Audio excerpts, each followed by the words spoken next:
ಕಾಂಗ್ರೆಸ್ ಪಕ್ಷ ಕೊಟ್ಟಂಥ ಕಾರ್ಯಕ್ರಮಗಳಲ್ಲಿ ಅದರಲ್ಲಿ ವಿಶೇಷವಾಗಿ ಬೆಂಗಳೂರು ಗ್ರಾಮಾಂತರ ಲೋಕಸಭಾ ಕ್ಷೇತ್ರದಲ್ಲಿ ಮಾಡಿದಂಥ ಉತ್ತಮವಾದಂಥ ಅಭಿವೃದ್ಧಿ ಕೆಲಸಗಳಲ್ಲಿ ನಾವು ಯಾವತ್ತೂ ಕೂಡ ಈ ಒಂದು ಫಲಿತಾಂಶವನ್ನು ನಿರೀಕ್ಷೆ ಮಾಡಿರಲಿಲ್ಲ. ಆದರೂ ಸಹ ಜನರು ಒಂದು ಬದಲಾವಣೆಯನ್ನು ಬಯಸಿದ್ದಾರೆ. ಅದಕ್ಕೆ ನಾವೆಲ್ಲರೂ ಕೂಡ ಜನರ ತೀರ್ಪನ್ನು ನಾವೆಲ್ಲರೂ ಕೂಡ ಒಪ್ಕೊಳ್ಬೇಕಾಗ್ತದೆ, ಗೌರವಿಸಬೇಕಾಗ್ತದೆ. ಜನರ ತೀರ್ಪೇ ಅಂತಿಮ ತೀರ್ಪು. ಇದು ಪ್ರಜಾಪ್ರಭುತ್ವ. ಇದು ಅವರೆಲ್ಲರೂ ಕೂಡ ಏನು ತೀರ್ಪನ್ನು ಕೊಡ್ತಾರೆ ಆ ತೀರ್ಪನ್ನು ನಾವೆಲ್ಲರೂ ಕೂಡ ಬದ್ಧವಾಗಿರ್ಬೇಕಾಗ್ತದೆ. ಆ ಒಂದು ದೃಷ್ಟಿನಲ್ಲಿ ಎಲ್ಲ ರೀತಿಯಲ್ಲೂ ಕೂಡ ನಾವು ಒಳ್ಳೆಯ ಒಂದು ಅಭಿವೃದ್ಧಿಗಳ ಕೆಲಸಗಳನ್ನು ಮಾಡಬೇಕು ಈ ಕ್ಷೇತ್ರದಲ್ಲಿ ಅಂತ ನಾವೆಲ್ಲರೂ ಕೂಡ ಕನಸನ್ನು ಕಂಡಿದ್ವಿ. ನಾನು, ನಮ್ಮ ನಾಯಕರಾದಂಥ ಡಿ ಕೆ ಸುರೇಶ್ ಅವರು, ಡಿ ಕೆ ಶಿವಕುಮಾರ್ ಉಪಮುಖ್ಯಮಂತ್ರಿಗಳು, ನಮ್ಮ ಮುಖಂಡಗಳು, ನಮ್ಮ ನಾಯಕರು ಎಲ್ಲರೂ ಕೂಡ ಹೊಸದಾದಂಥ ಒಂದು ಬದಲಾವಣೆ ನಾವೆಲ್ಲರೂ ಕೂಡ ಈ ರಾಮನಗರ ವಿಧಾನಸಭಾ ಕ್ಷೇತ್ರದಲ್ಲಿ ಅಥವಾ ಬೆಂಗಳೂರು ಗ್ರಾಮಾಂತರ ಕ್ಷೇತ್ರದಲ್ಲಿ, ಯಾಕಂದ್ರೆ ನಮ್ಮ ಸರ್ಕಾರ ಇತ್ತು, ಕೂಡ ಮಾಡೋಣ ಅನ್ನೋ ಒಂದು ದೃಷ್ಟಿನ ನಾವೆಲ್ಲರೂ ಕೂಡ ಹೊಸ ಹೆಜ್ಜೆಯನ್ನು ಹಾಕಿದ್ವಿ. ಆದರೆ ಜನ ಬದಲಾವಣೆ ಬಯಸಿದ್ದಾರೆ.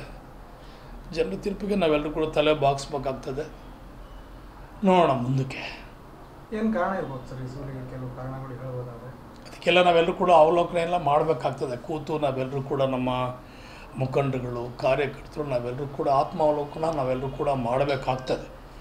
ಯಾಕೆ ನಮ್ಮ ಜನ ಈ ರೀತಿ ತೀರ್ಪನ್ನು ಕೊಟ್ಟಿದ್ದಾರೆ, ಯಾಕೆ ಸುರೇಶ್ ಅವ್ರಿಗೆ ಈ ರೀತಿ ವಿರುದ್ಧವಾದಂಥ ಮತಗಳನ್ನು ಕೊಟ್ಟಿದ್ದಾರೆ, ಏನು ತಪ್ಪಾಗಿದೆ ಅನ್ನೋದನ್ನು ನಾವೆಲ್ಲರೂ ಕೂಡ ಇವತ್ತು ಮುಖಂಡಗಳ ಜೊತೆಲಿ, ನಾಯಕರ ಜೊತೆಲಿ, ಕಾರ್ಯಕರ್ತರ ಜೊತೆಲಿ ನಾವೆಲ್ಲರೂ ಕೂಡ ಮಾಡಬೇಕಾಗ್ತದೆ. ಮಾಜಿ ಪ್ರಧಾನಿಗಳನ್ನು ಸೋಲಿಸಿರುವಂತಹ ದೇವೇಗೌಡರು ಅವರು ಡಾಕ್ಟರ್ನ ಸೋಲಿಸೋಕ್ಕಾಗಲಾರದ್ದು ಏನು ಮೇಜರ್ ಕಾರಣ ಏನಿರ್ಬೋದು? ನೋಡಿ, ಇಲ್ಲಿ ಡಾಕ್ಟ್ರು, ಮಾಜಿ ಮುಖ್ಯಮಂತ್ರಿಗಳು, ಪ್ರಧಾನಮಂತ್ರಿಗಳು ದೇವೇಗೌಡರು ಸೋತಿರಲಿಲ್ವಾ? ಕುಮಾರಸ್ವಾಮಿ ಸೋತಿರಲಿಲ್ವಾ?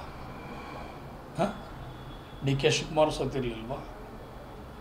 ಎಸ್ ಎಂ ಕೃಷ್ಣ ಅವರು ಸೋತಿದ್ದಾರೆ, ಸಿದ್ದರಾಮಯ್ಯನವರು ಸೋತಿದ್ದಾರೆ. ಸೋಲು ಗೆಲುವು ನಾವೆಲ್ಲರೂ ಕೂಡ ರಾಜಕಾರಣದಲ್ಲಿ ಆ ರೀತಿ ನಾವು ತಗೊಳ್ಳೋಕ್ಕಾಗಲ್ಲ. ನಾವೆಲ್ಲರೂ ಕೂಡ ಸೋಲು ಗೆಲುವು ನಾವೆಲ್ಲರೂ ಕೂಡ ರಾಜಕಾರಣದಲ್ಲಿ ಸಮಾನವಾಗಿ ನಾವೆಲ್ಲರೂ ಕೂಡ ಸ್ವೀಕಾರವನ್ನು ಮಾಡಬೇಕಾಗ್ತದೆ. ಜನರ ತೀರ್ಪಿಗೆ ತಲೆಬಾಗ್ತದೆ. ಇದರಲ್ಲಿ ಆ ಹುದ್ದೆ ಈ ಹುದ್ದೆ, ಆ ದೊಡ್ಡವರು ಈ ದೊಡ್ಡವರು ಅನ್ನೋದನ್ನು ರಾಜಕಾರಣದಲ್ಲಿ ಜನಗಳ ಎದುರಿಗೆ, ಜನಗಳ ತೀರ್ಪು ಎದುರುಗಡೆ ಏನೂ ಇಲ್ಲ. ಇದು ಮೈತ್ರಿ ವರ್ಕೌಟ್ ಆಗಿದೆ ಸರ್. ಮೈತ್ರಿ ಕೆಲಸ ಮಾಡಿದೆ. ಕನಕಪುರದಲ್ಲಿ ಭಾಳಷ್ಟು ನಿರೀಕ್ಷೆ ಇತ್ತು. 50,000 70,000ವರೆಗೂ ಮತಗಳು ಪಡೆಯಲು ಅಂತ ಸ್ವತಃ ಡಿ.ಸಿ.ಎಂ. ಡಿ ಕೆ ಶಿವಕುಮಾರ್ ಎಲ್ಲರೂ ಆ ಮಾತನ್ನು ಹೇಳ್ತಾರೆ. ಕನಕಪುರದಲ್ಲೂ ಅವರು ಅಭಿವೃದ್ಧಿಗಳ ಕೆಲಸಗಳು ಮಾಡಿದ್ದಾರೆ, ರಾಮನಗರದಲ್ಲೂ ಮಾಡಿದ್ದಾರೆ.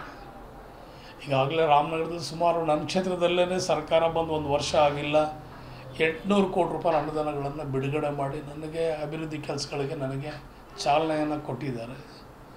ಆರ್ ನಗರದಲ್ಲೂ ಮಾಡಿದ್ದಾರೆ, ಸೌತಲ್ಲೂ ಮಾಡಿದ್ದಾರೆ. ನೀವು ಯಾವ ಕಡೆ ತಿರುಗಿ ನೋಡಿದ್ರೂ ಅವ್ರದ್ದೊಂದು ಸಾಕ್ಷಿ ಗುಡ್ಡೆ ಇದೆ.